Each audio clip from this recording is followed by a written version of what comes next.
everyone, welcome to Webtech Tutorial. In today's video, I'm going to help you find out whether you can see other people's best friend list on Snapchat. Watch the video till the end and don't forget to subscribe to our channel by hitting that subscribe button.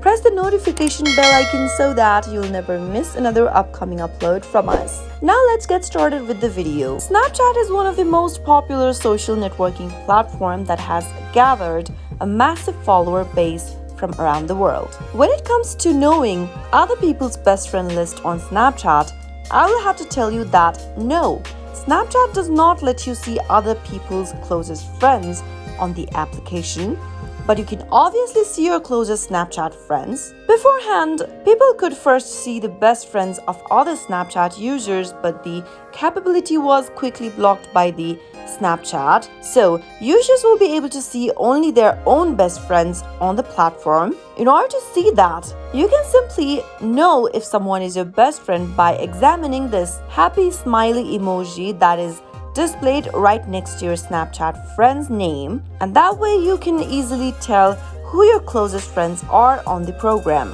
So that is it, guys. You will not be able to see other people's best friend list on Snapchat now, but it was available beforehand until the app changed its settings. So that is it for today's video. If the tutorial helped you, go ahead and give us a thumbs up. I'll be back soon with more videos like this. Thank you for watching.